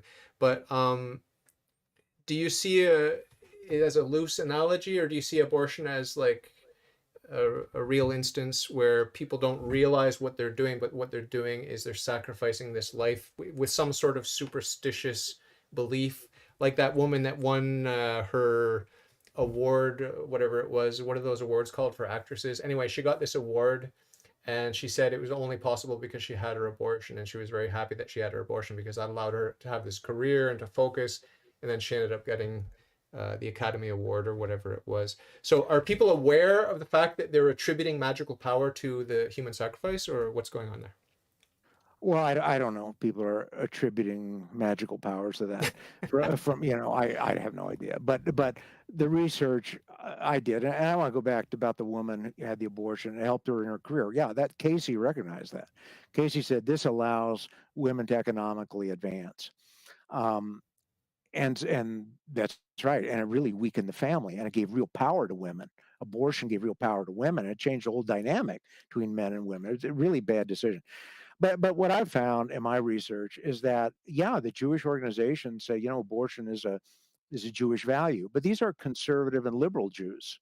I mean, if you go to Orthodox Jews, they have big families, and from the information I have, they get a lot of help from the secular Jews, and the conservative and the liberal Jews. They get a lot of help. They get a lot of financing, and they have large families. They don't believe in abortion, at least not amongst themselves. Now, what Indiana University found out in a study from 2002, they said what's really interesting is like, Christians and Jews to an extent have the same holy books. But they said, the difference between Christians and Jews is like Christians kind of feel like everything's been figured out, but Jews don't. And so as a result, they're kind of, going through and trying to figure stuff out as they go. Did the Jews attach some kind of spiritual significance, to abortion? I don't know. But, they have said, their advocacy groups have said it is a Jewish value. Scary, scary stuff. Yeah. Are the Muslim, not that you're an expert, but are the Muslims pro-life or pro-choice, or do you have any idea? Well, yeah, I think they're pro-life. I mean, as you just find that term, having children, yeah, I think that they do. They do have families. Now you have secular Muslims. You have secular Muslims who become more materialistic, and their families drop. And it's just a simple fact that the more education your kids get, whatever religion you are, or whatever ethnicity, the fewer kids you have, the less likely the women are going to get married and have kids. Um, I mean, that applies to all groups of people. There are not some groups that are exempt from that. So my experience with the Muslims is that they tend to be more pro-life, have big families, traditional father, and traditional family, and that the father is in charge. It's very important. We've lost that in Christian societies. The father's not in charge anymore. That's a mess. And the father's supposed to be in charge. The father's supposed to rule like Christ over his family, and the higher society is supposed to support that and defend that and encourage that. And so the ruler, the civil authority, should really have the power in society. And so they should encourage and strengthen that in the family too. I've met all kinds of priests here in Montreal. Not surprising that a lot of them are very liberal, or whatever you want to, what progressive, whatever word you want to use. But one of the priests that I admired, he seemed like a really pious and devout priest. When I mentioned the pro-life movement, he said, "Oh no, no, don't bother with that. They're a bunch of fanatics and whatever." But that shocked me because I think it's the most important. It is the most important issue. If you don't have life, then you can't you can't be Catholic. You can't have human rights. You can't have. It just starts with life, doesn't it? Like, I mean, I didn't understand his attitude. It's a very important issue. I think that a precursor to that issue is the proper form of organization. But without life, yeah, you can't have the rest of it. I agree. Is it the most important issue in the Catholic faith? No, I think there are more important doctrines. But I think that it's important, if not perhaps one of the more important questions in the West. It's certainly the issue where the fight was in this country and in other countries about trying to bring some kind of Catholicism to the public square, as we're seeing with this decision. I want to make a comment about the people involved in pro-life movement. I was involved in the pro-life movement for a number of years.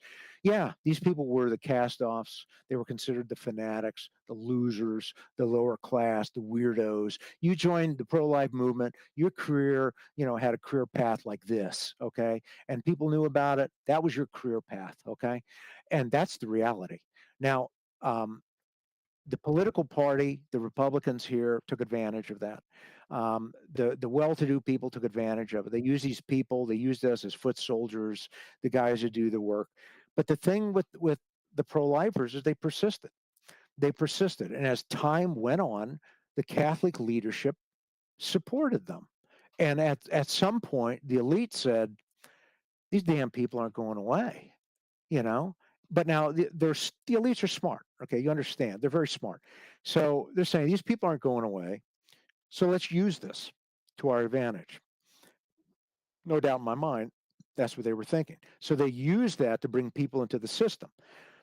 The problem is that if you keep getting defeated, okay, if you keep losing at the Supreme Court, at some point people are going to be disaffected. So what you had then is a situation where Trump came along. And Trump came along in 2015. He said, we're lucky if we get 50% of the people voting. People are disaffected from this whole process. I mean, you go to midterm elections by the time Trump was running. I mean, you're talking like maybe on a good election, 38% of registered voters voting, maybe, but he said, we got to bring everybody into the system. And that's what he did. He brought people into the system. And he delivered. He picked 3 Supreme Court justices. And that was one of the major goals of the pro-life movement. So here are these losers who really just persisted, and we owe a debt of gratitude to these people. We really do, okay? We can argue about the strategy. We can argue, say, well, you guys should have worked quicker. But once again, I've been reflecting on this the last 3 days. It's really been an emotional, tumultuous last 3 days, I got to tell you, because you never thought this thing would end. And you're looking at this and you're saying, the strategy ultimately paid off. Maybe it could have happened quicker. I don't know, but you just didn't have the support of the Catholic Church or of the elites. It just had to go this long. And so you have millions of dead, millions of casualties, but still, Trump delivered. You got the 3 justices in there, and perhaps we're in a better place than we were before. Now we can bring morality into the public sphere. So, I look at that and I say, yeah, a bunch of losers, but they're heroes. Yeah. Is Yeah. Ireland getting injected with enthusiasm and energy for all things traditional and Catholic and pro-life because of this decision? I've heard some rumblings that maybe they might be getting excited to I don't know. revive the movement. You don't know it, but I can't answer that, but I will say that this decision has worldwide ramifications because see, it overturned Roe, which said you have a fundamental right to abortion. So, um, so what you have now are all these UN conventions and all these countries that say, well, U.S., which is the leader, says you have a fundamental right. U.S. no longer says that. Did you? That is going to be big. Are you aware of the fact that Canada had some laws on the books about abortion, but they were struck down when they reached the Supreme Court challenge? And so there are no laws on the books in Canada, from what I understand. See, we got trigger laws that are kicking in about 25 or 26 states down here. But I was not aware of that with Canada. This is another thing with the Americans, okay? You had all these decisions one after another. The pro-lifers didn't quit. And what you had were legislatures passing laws that said, to the Supreme Court, we know you're going to get overturned someday. We're passing laws. We're setting it up. And we're waiting for that day. And then you come out with Texas with its civil liability law, when it came out 2, 3, 4 years ago, where you can actually bring civil suits against people for exercising their fundamental right to an abortion. And so you had the political entities at the grassroots in the states pushing back. And at first, you look at that and you say, oh, that's not much. But when you think about it, that's significant, because the political structure on the grassroots, where the people are, where they live, was actually saying no to this national culture. It was saying no to this plutocracy and to their ideas of abortion to remake family and destroy the American people. You were having a grassroots natural law movement of American people to say no. Now, it's interesting where these states are, okay? It's very interesting, because they're basically in what we would call the red states. They're the midsection of the country.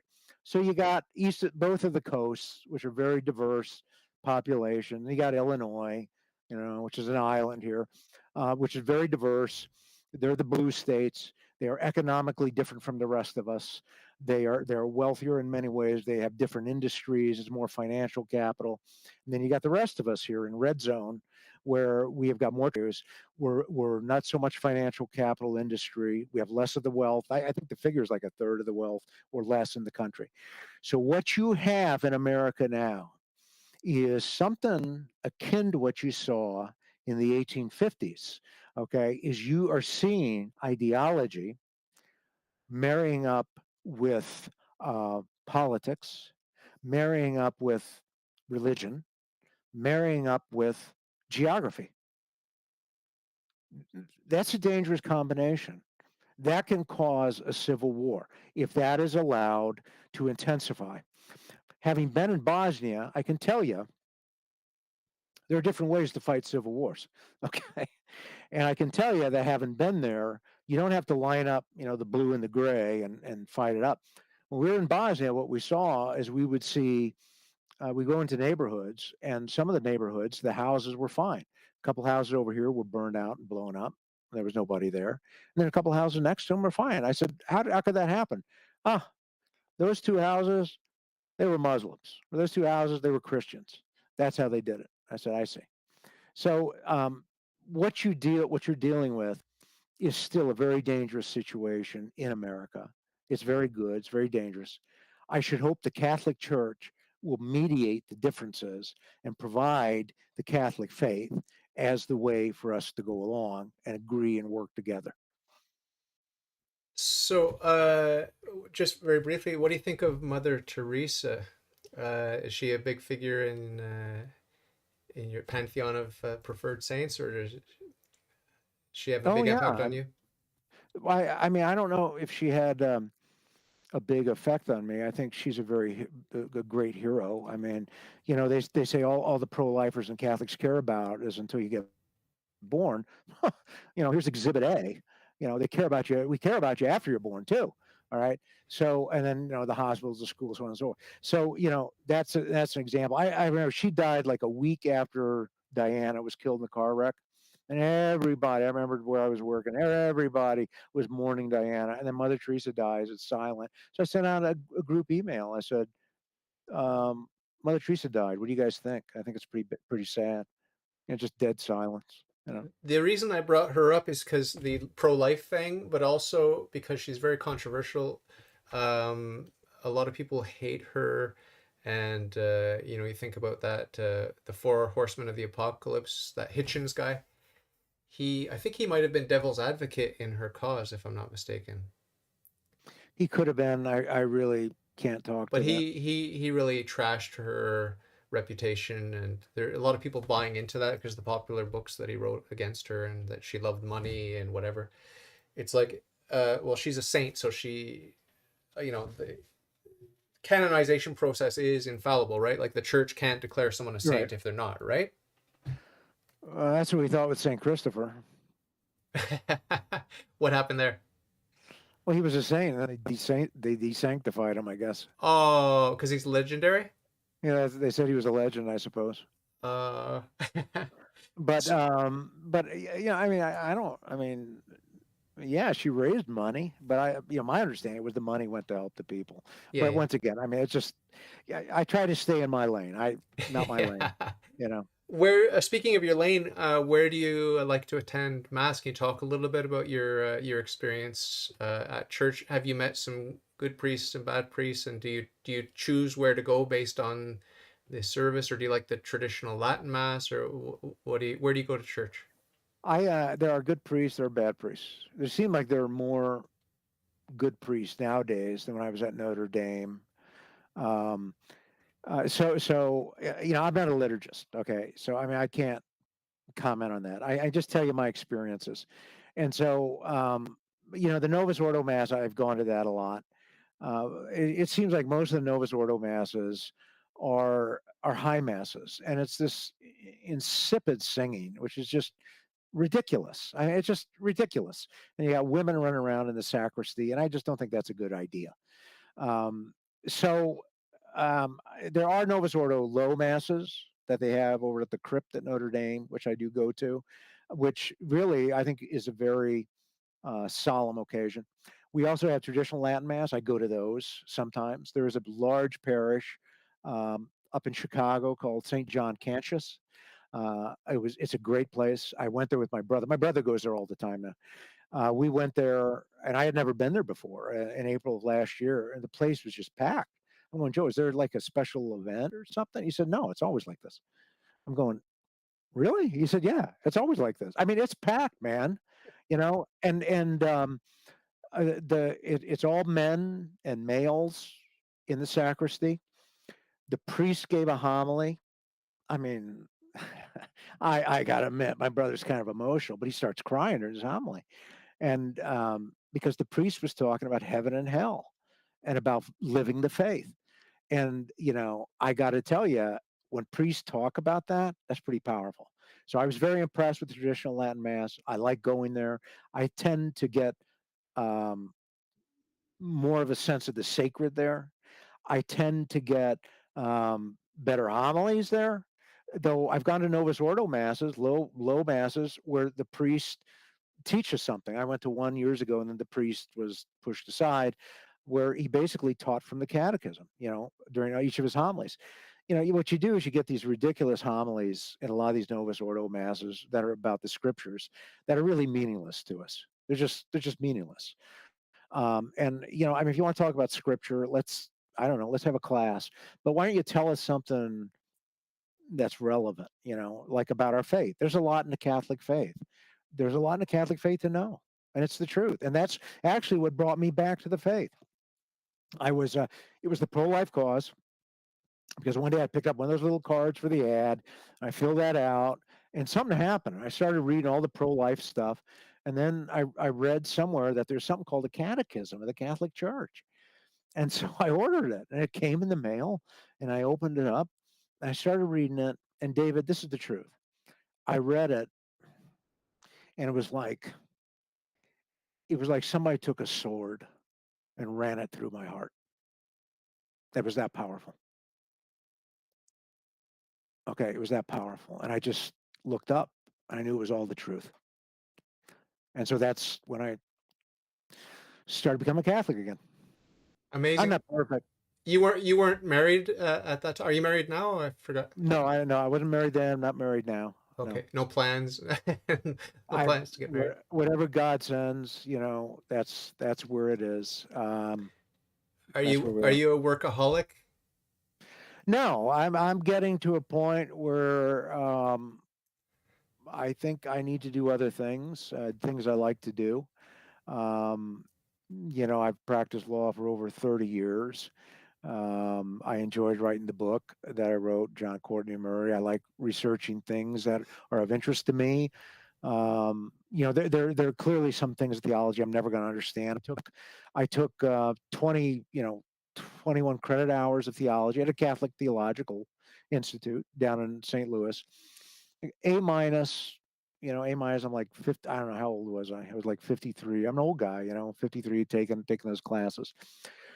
And so one day, no, I'm not a workaholic. So one day, you had to go in and meet with the priest and the nun to see if you could continue on, and get your master's in theology. Because I really was interested in it. It was really fascinating stuff. I really enjoyed it. So I get in there, I sit down. The priest says, he's shaking. He's just shaking. And it's not palsy. He's angry. He's shaking. And he says, you said that the gospel contains what Christ said and did. How do you know that? I said, well, I go by De Verbum, which is from the Vatican II Council, paragraphs 18, 19. He said, okay. And he's got this laptop like I'm talking to you on. He types in, he says, you show me where. He stands up and he comes at me with the laptop. I said, Father, I'll get it. No. And he throws the laptop. I'm not kidding. He throws the laptop at me.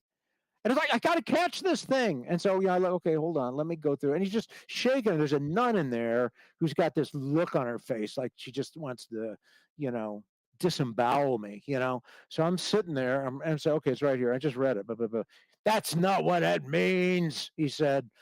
And then I knew it was over with. Okay, they're not going to let me finish. It's over. And we just kind of sat there and looked at each other for 5 minutes. That was it. So, that was my experience there with Catholic theology recently. So, am I an alcoholic? No. I like to play golf. I like to read and write the things I do, update my blog.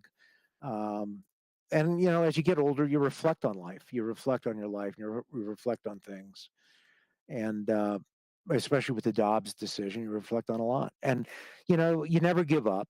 And you understand, you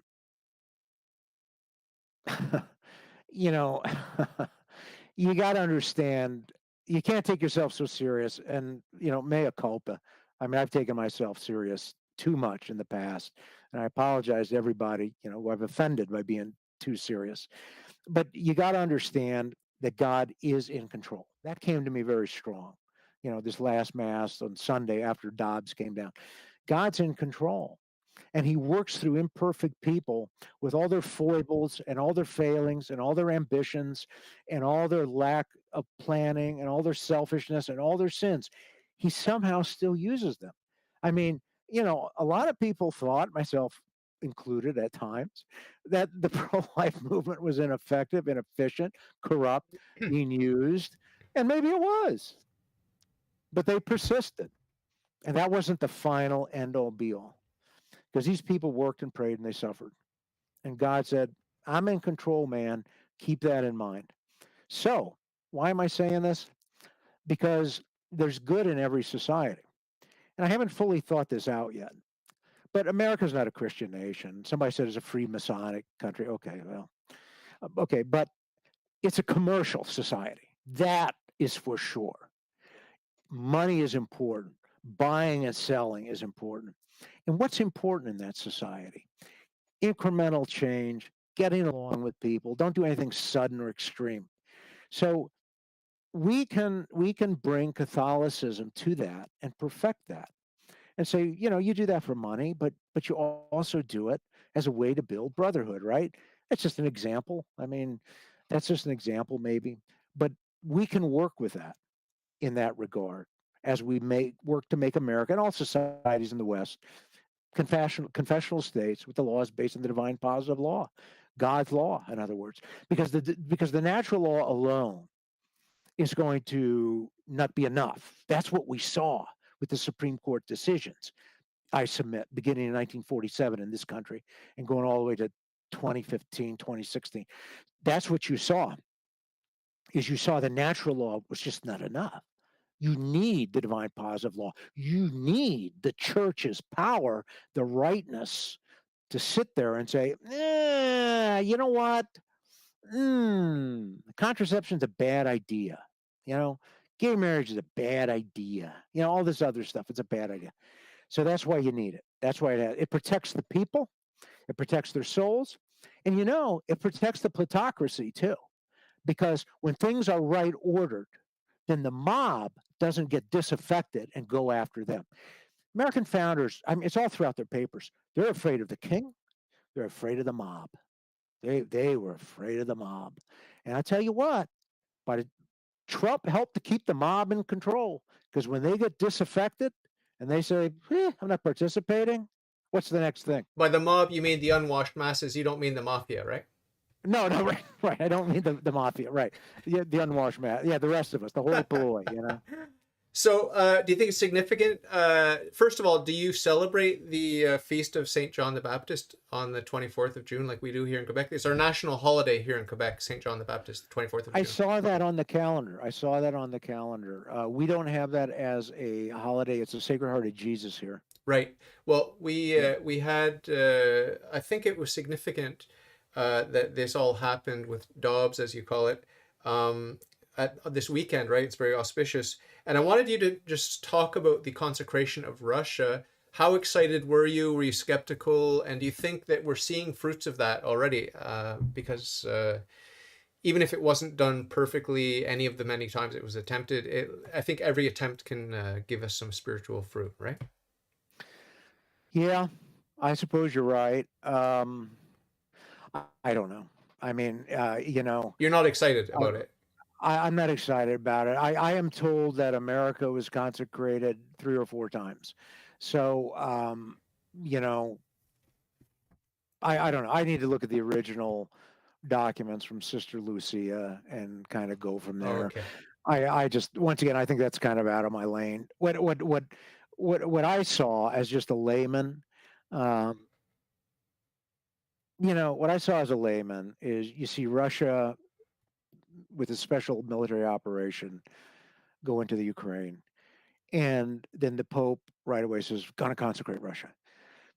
To me, that seems very, I don't know, Convenient, yeah, opportunistic, convenient, opportunistic, you know, political. magical, yeah, political. It seems to cheapen the whole thing. Okay. That was a negative sense I had from it, but Okay. that's as a layman. You may have gathered I'm really not interested in politics. I don't follow politics. I didn't even know about that it was called Dobbs. But I do have a strong intuition about people, and it might be wrong, it might be right sometimes, but my intuition led me to get excited about Trump, and I've always sided with everyone that the American regime has demonized. I've always had a soft spot for them, no matter who it is. Saddam Hussein or whoever. Like, they're bad guys. Like, I'm not saying they're not bad guys. I'm just saying I always have a sort of sympathy for them, because when the West is demonizing someone, I'm just suspicious of the West. And so it's the same with Putin. I just like Putin. I think he's a strong leader. Do I think he's a good man? I don't think so. I think he's probably done some bad things. Do you have to do bad things as a strong leader of a huge nation like Russia? Probably. I don't know. It's above my pay grade. But I intuitively side with Russia in this whole operation, and I have a bad taste in my mouth. Not against the Ukrainian people; they're suffering for no good reason, and they have been for a long, long time, from what I've heard. But just intuitively, politically, I side with Russia and with Putin. Is that a dangerous thing, and can I get in trouble for even saying that? I don't know what your laws are in Canada, as far as speech. I mean, good people do bad things, and bad people do good things. Yeah.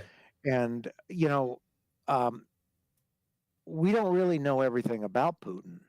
Now, I agree with the general proposition that if the media says something good about somebody, it's probably not a good thing. And if they say something bad about somebody, it's probably a good thing. Mm. You know, however, you don't know exactly um, why they're saying the bad stuff, or what parts of the Mm. are they emphasizing more than others. You also have to realize that there's layers upon layers of information or disinformation that's going on. And so, you know, part of what this conflict has brought out is the media. Different parts of the media have portrayed Putin as this great defender of Christianity, and other parts have said he's a monster. Okay, so what you got is the media. Now, I know some of it is maybe a religious media or whatever, but what you got is competing media narratives, and you really don't know. Now, um, Putin's gone to Davos. They say he's a member of the young world economic leaders. Klaus Schwab is on TV from, I think it's September 2017, talking to David Gergen, saying, "Oh yeah, Putin was one of ours, from 2004 or whatever, one of the first ones." Um, so you don't fully know what role he's playing. What you can do is you can take a look at how those societies are. And a good idea of how those societies are is by looking at their constitution and CIA fact books, if especially if they're online, and you can find some of the CIA work. I mean, if the CIA says something, if the CIA says they can't explain something like UFOs, oh boy, that's got to be serious, because those guys got the answers to everything, So they are a good source of information, and you can find CIA country studies about Russia and China. You can also talk to people who are over there, and you can talk to people over the years to kind of see what's going on in Russia and China, and how they do things. When you hear our leaders, our economic leaders, say this is a different system of social organization, yeah, you can probably get that's probably right. Yeah, that's probably right. If you get, you have to glean the information from different sources. When you get George Soros writing an editorial piece on August 13, 2021, as Afghanistan is falling, he says, Xi is the enemy. We need war with China. He's crushing, the billionaires. When you read stuff like that, you're probably getting an insight into how the plutocrats are thinking about China. However, what you see in the media and the press is what they want you to believe. It's not necessarily the truth. It's just what they want you to believe. And there's a lot of stuff they don't cover, and it's a lot of stuff they distort. And so you just have to look at a lot of different sources, as much of the root sources as you can, good biographies, autobiographies if you can. And, you find CIA fact books that are online. I recommend reading them. I recommend reading them. They're good. They're pretty honest. I would venture. Fairly honest. I mean, there's nothing's gonna be perfect, but it's fairly accurate. So, I mean, I see what has gone on, and so what has happened in the West too is they've set him up as a defender of Christianity, and he's also been called the demon. Okay, now what's going on is people are watched. See what free speech does and free press does. People get watched. Okay, and you see who pops up and says, "Yeah, I'm for him," or "No, I'm Uh, against him." uh, So they know who it is now. So uh, that's is a secondary function of the media. Primary function being to tell you what to think. Secondary function to find out who the dissidents are. Third function is find out, well, maybe somebody has a good idea. We ought to listen to them. Okay, that's three functions. So that's what goes on in these kind of conflicts. You have to be aware of it. What struck me, what just floored me, and I don't think we should go into this topic, what I'm about to say, so I'm going to talk in code because I don't want you to lose your channel. But there was a certain condition that was treated a certain way, and a lot of people were saying that the government and the media lied about this all that very long time ago. And then on a dime, all these same people said, "Oh, well, we believe the government and the media about what's going on in Europe." And I don't think we want to talk about that condition or other stuff because that was so long ago. And, we just, it's just, so, but I think, I think, that's what stunned me was the absolute just falling in line with the media and no analysis of the whole just war doctrine.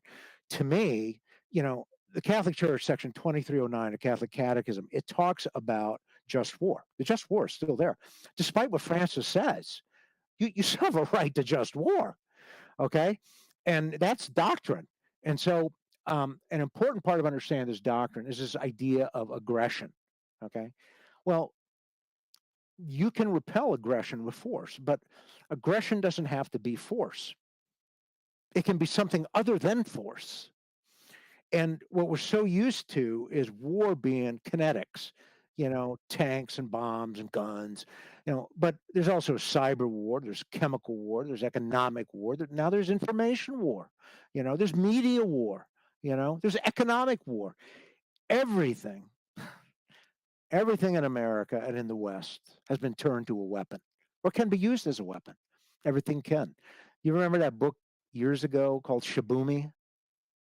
No. It's by this guy Trevanian. That's basically the theme of what the actor, the primary actor was. He was a martial artist. I think he was from Russia, but I forget all the plot. But he basically said you can use everything as a weapon. Everything as a weapon.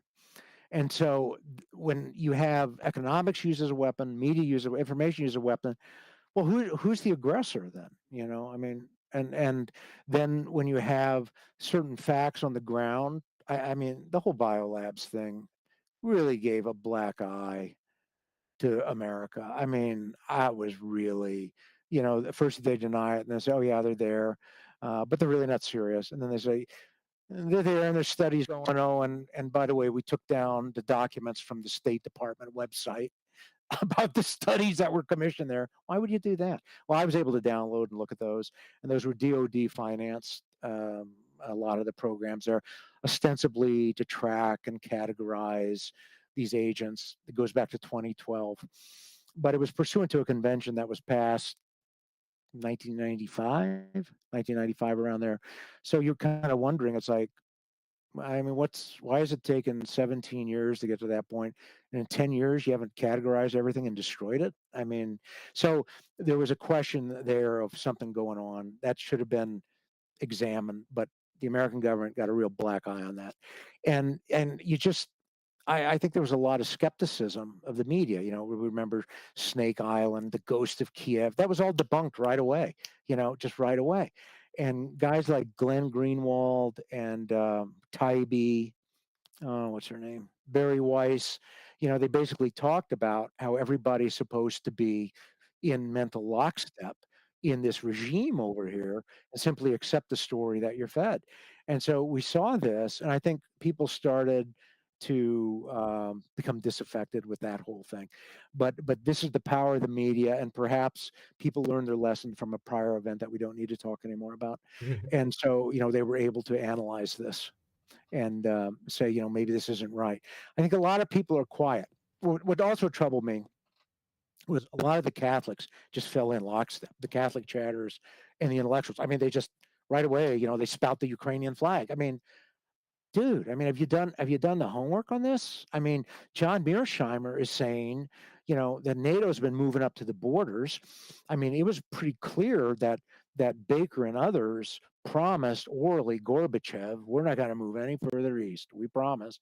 Okay, well, that kind of goes back to all those treaties with the Native Americans, you know, to kind of remind you of that. And we promised, Chief, we're not going to go over there. Okay, so, you know, right away, you know, they kind of learned that. So anyway, so, you know, all this stuff was out open source. You could read this stuff anywhere. And so you got to, if, you know, Mearsheimer is very highly respected. His thesis has been backed up. He said the Russians feel threatened.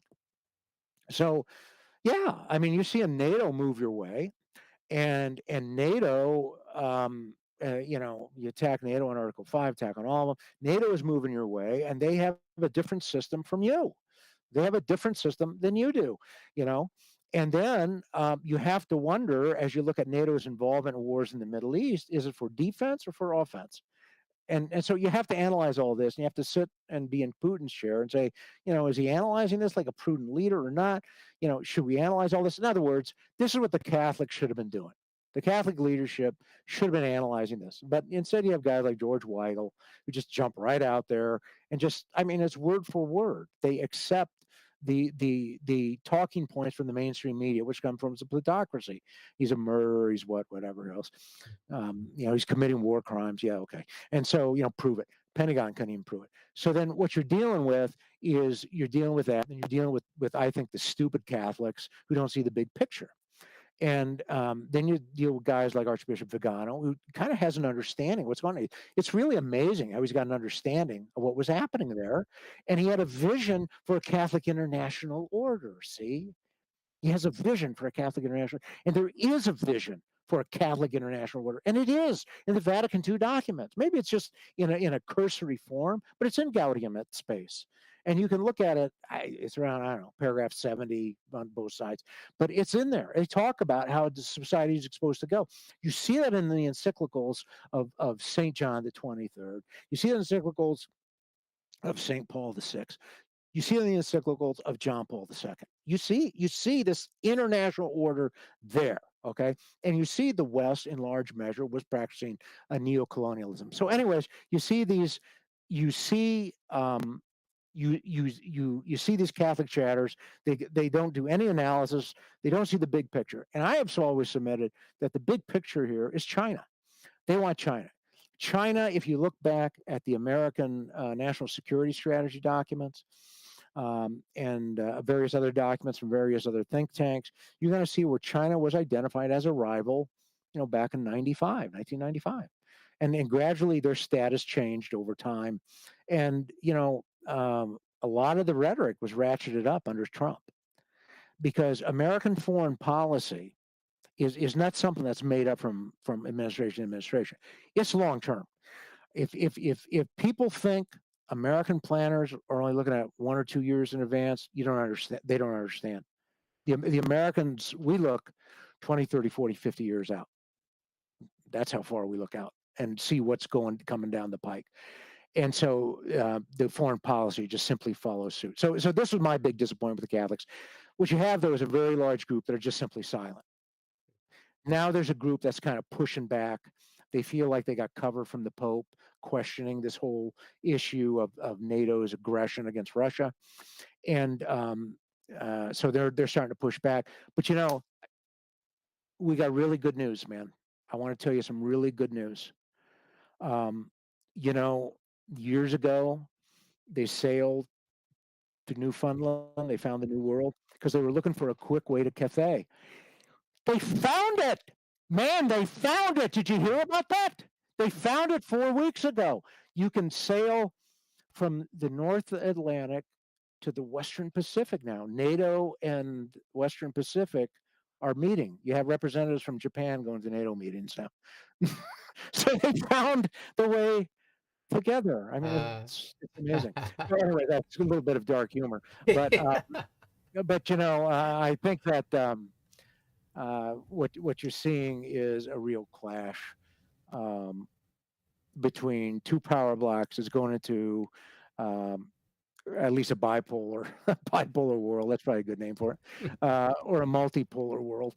But you don't fully know what Xi or Putin are going to do, who they are, where they're from. They may be very authoritarian.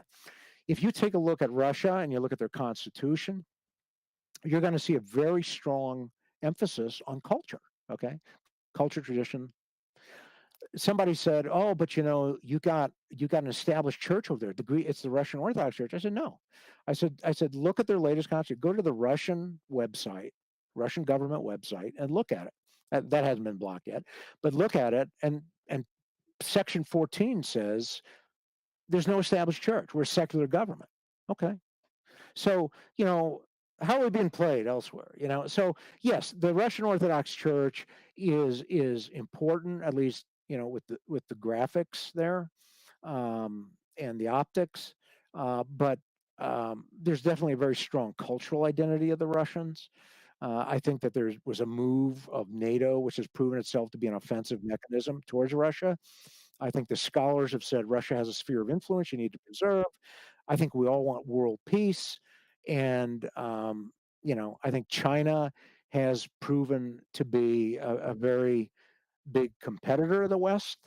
And I think China is ultimately the target. And what I'm talking about is regime change.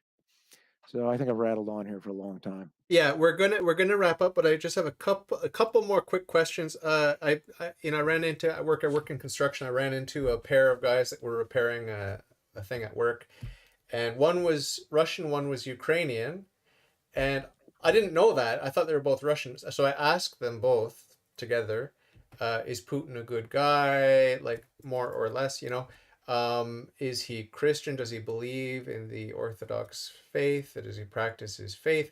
And surprisingly, after they gave their answers, they explained that the guy that was pumping up Putin, like, yeah, he's probably a good guy, pretty good guy, and overall, despite all the bad stuff he's done, whatever. But and that he's a practicing Christian, he really does believe. And the Russian guy was more skeptical, saying, "No, I don't know, I don't trust him, and I don't think he's really Christian." So you can't really draw clean lines even between the Russian people and the Ukrainian people, it seems, when it comes to these complicated questions. And only God knows the heart, right? Only God knows the heart. Only God knows the heart, and the information we get is layered, and it's filtered by somebody. And you read something online, people have been talking about various sources that they really swear by. And it's like, I don't know, how do you vet these sources? I mean, you got to really vet a lot, because I mean, psyops is really sophisticated stuff.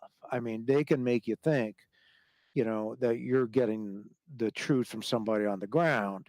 And what they're doing is they're playing to what you want to hear. And now they have algorithms that can figure out what people want to hear. Okay. And so they can provide the news. And you don't even know if it's a real person there.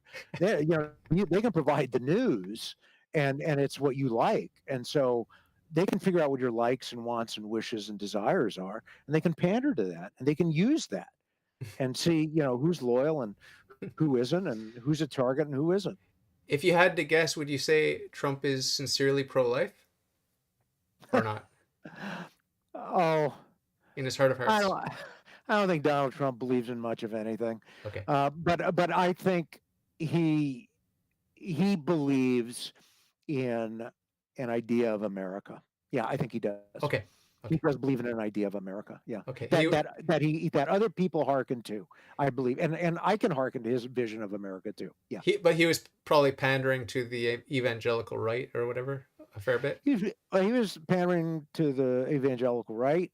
He was talking to white people. He was talking to the middle class and the lower class. He was talking to everybody who's just been dispossessed, kicked out and forgotten. There's a movie out, and you've probably seen it. It's called An Uncivil War, and it's about how Brexit came about. Okay. And it's with Dom Cummings. Dom Cummings is the central figure there, and it's a brilliant movie. I mean, because in it, what they talk about, what turned the whole thing to get the English out of Brexit. And I will add very parenthetically here, I've talked to a lot of English. The English know who they are. They have a sense of identity. Okay. So, I'm laughing. I'm laughing because I lived in England and I've never felt such racism against me than I did in England. It's like I was not English.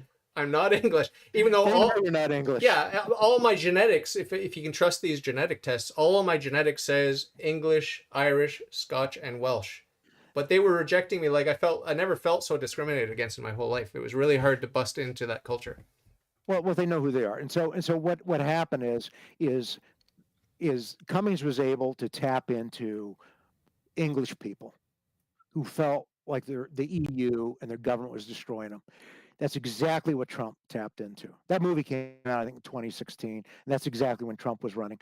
And so Trump was able to tap into that. He's saying, you're the bunch of forgotten people. You're a bunch of losers, and, I'm for you. And people hearkened to that. We all did, because he stuck it in the eye of the press and of the plutocrats. I mean, he's one of them, but, he was able to stick it in the eye, I still like him, but who do you get clumped in? I'm going to let you go here, but who do you get clumped in with? Because I'm just meeting you for the first time. It seems like you would identify as a Catholic, traditional Catholic, right-wing politically, probably. But what are some of the names or some of the labels that you get? Are you clumped in with people like Vegano? Like, I think he's left the church, right? Yeah, I don't know. I guess, I don't know, conservative, traditional. I guess that's what I get called. Are you a public figure that's known and talked about and besmirched in the media and this sort of thing, or no? I don't know who talks about me. I don't see much besmirching. And so is there a final thought you'd like to leave the listeners with? Something optimistic and positive. I always like to leave off with something cheery, hopeful. Just maybe even just something that you're excited about, like a personal project, a book you're writing, or something you're investigating, or a holiday you're hoping to go on, or whatever. But just end on a positive note. Talk about something that you're excited about. Well, I've been reading a lot about America and studying America. It's my homeland. That's my fatherland. This is where I'm from. And so, so much has just come out in the last 3 years that changes your way you look at it. So I'm still writing, still working on that. Um, but I think the most important thing is trust the good Lord. And I mean the triune God, and know that the Catholic faith is the truth, the whole truth, and nothing but the truth. And understand and have faith in him at all times, and that we're at a horrific spiritual battle. We all fail, we all fall down, but let's be brothers. Let's help each other. Let's stand together. We'll fight with each other. We'll get angry at each other, but when we confront the enemy, we stand united and we fight together. You know, we fight together. Rhetorically. But we stand together against the enemy. Okay, And we we know the stand outcome. together. That's the beautiful thing about choosing the Christian faith, is we already know the That's right. outcome. That's such a beautiful, it gives us That's such right. security, right? Such security.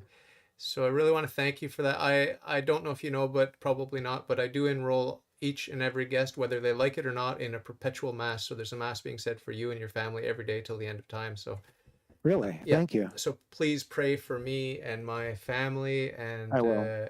I would really appreciate that. The power of prayer Well, is underrated in our society today, yeah. obviously, to say the least.